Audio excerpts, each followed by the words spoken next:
For this video, I would discuss modifying some basic single-line phones to allow A and A1 control, which is required if you're connecting this to a multi-line selector switch connected to a 1A2 or 1A1 system. There are a multitude of adjunct key strips. Some of them are 60-40, 60-41, 60-50, and so forth. The concept is the same regardless of the type of key strip. Automatic electric adjunct key strips also need the same A-lead function. I will only be discussing the main run-of-the-mill type phones. Automatic electric is completely non-standard to the rest of the industry, and you need the proper documentation to work on their stuff. So the concept is the same, but the wire colors will be different. I have the cover removed off of the switch hook assembly so you can see the different contacts as I'm going on and off hook.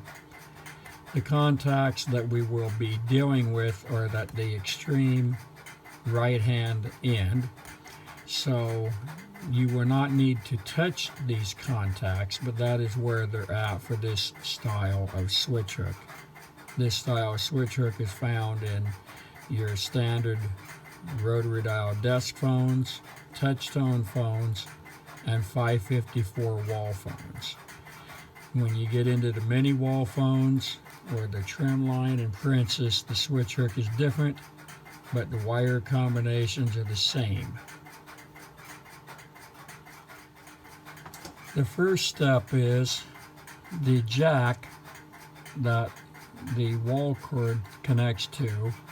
In the case of Western Electric telephones, is generally a 3-wire jack, and it needs to be changed out to a 4-wire. You have a red, a yellow, and a green. This is terminal L2, G, and L1.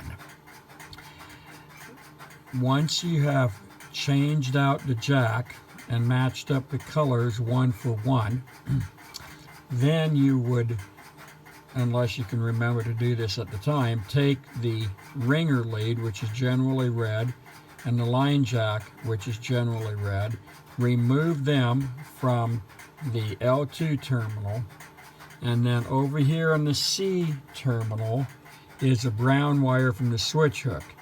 Remove the brown wire and then take the 2 red leads that you just removed from the L2 terminal and put them on the G lead.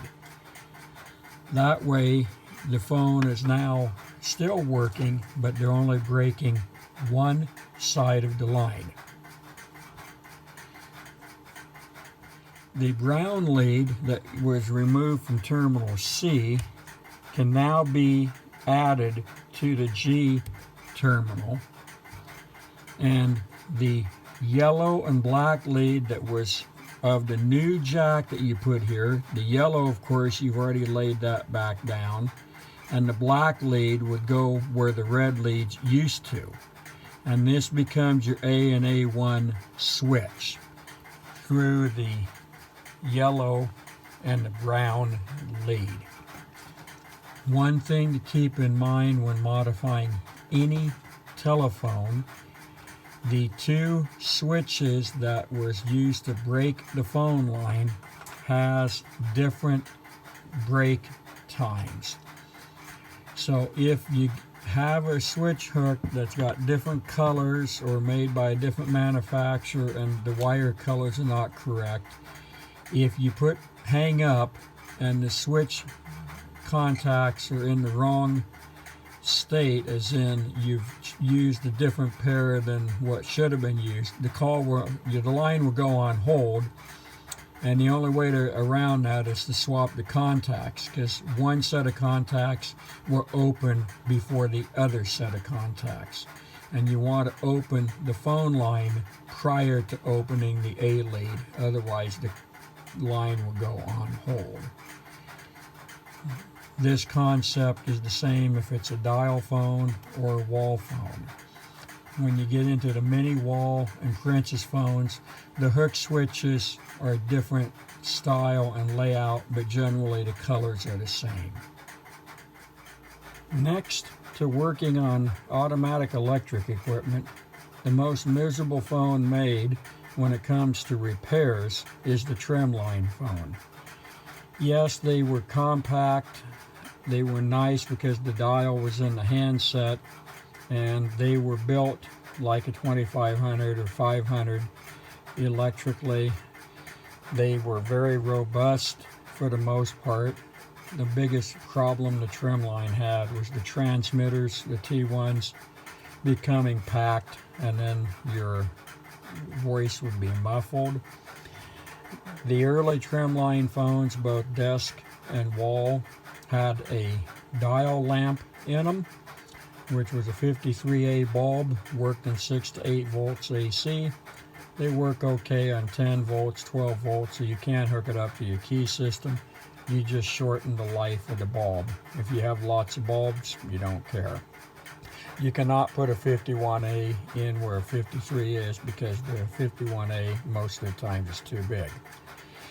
The issue with the Trimlines is they have additional wires because you're not only opening and closing the phone line, you also have to have the provision for the A-A1 modification. And if it was on a party line, you'd have to have an extra lead going into the handset for tip party identification.